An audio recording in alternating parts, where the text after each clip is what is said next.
राम राम, जय हिंद। देखो, जब तुम नौकरी किसी भी नौकरी के लिए फॉर्म भरते हो या किसी भी जिम में जाते हो, जिम कह रहे हैं जिम में याद आती है पूरा टाइम। या तो तुम किसी कोई नौकरी करते हो, या फिर तुम नौकरी की तैयारी करते हो, या फिर तुम किसी कोचिंग इंस्टीट्यूट जाते हो, या तुम कैफ़े ही चले जाते हो। तुम्हारी आदत होती है ना, जब कैफ़े में जाते हो तो पूछते हो भैया आज आपने कितने फॉर्म भरे।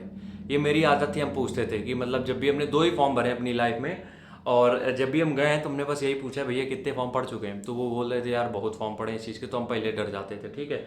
और इसी तरीके से कोचिंग में, जब तुम कोचिंग में जाते हो कि देखते हो कि 700 लड़का बैठा है, 800 लड़का बैठा है, और ये सब तैयारी कर रहे हैं, तो मेरा कैसे होगा।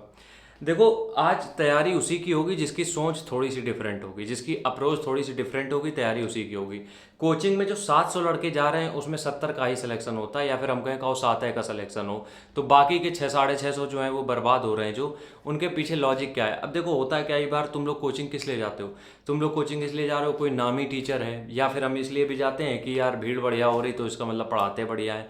भले तुम्हारी पल्ले कुछ ना पढ़ रहा हो, लेकिन तुम जाते हो क्योंकि भीड़ अच्छी हो रही है, और कहने को भी हो जाता है फलाना टीचर के यहाँ गए थे क्योंकि टीचर का नाम बेहतरीन है। तो सबसे पहली बात ये समझो, कोचिंग में जाने वाले 90% पढ़ने वाले नहीं होते हैं, क्योंकि कोचिंग हमने भी ज्वाइन करी है और हमने भी देखा है।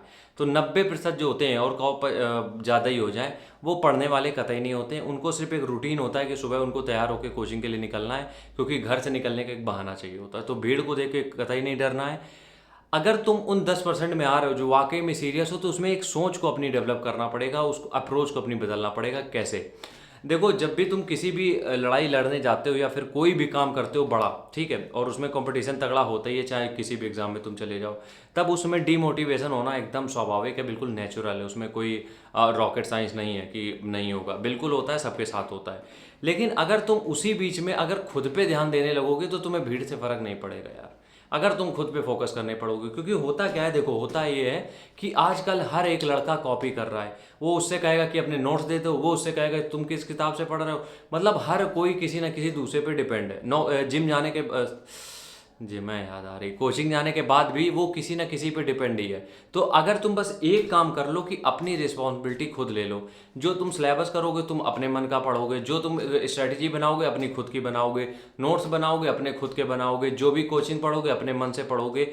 तुम्हें जो चीज़ें करनी, जिस एग्जाम का फॉर्म भरना है तुम अपने मन से पढ़ोगे, इसलिए नहीं भरोगे कि दोस्त भर रहा है। जिस समय तुमने अपने ऊपर सारी चीज़ें लेना चालू कर दी, तुम्हें भीड़ से फर्क पड़ना बंद हो जाएगा। और भीड़ से फर्क पड़ना बंद हो गया जिस दिन, तुम मेहनत को डबल कर दोगे, क्योंकि आधे तो इसी डिप्रेशन में है कि इतनी भीड़ है, हम तैयारी कैसे करेंगे, इनका ही सबका हो जाएगा, मेरा कैसे होगा।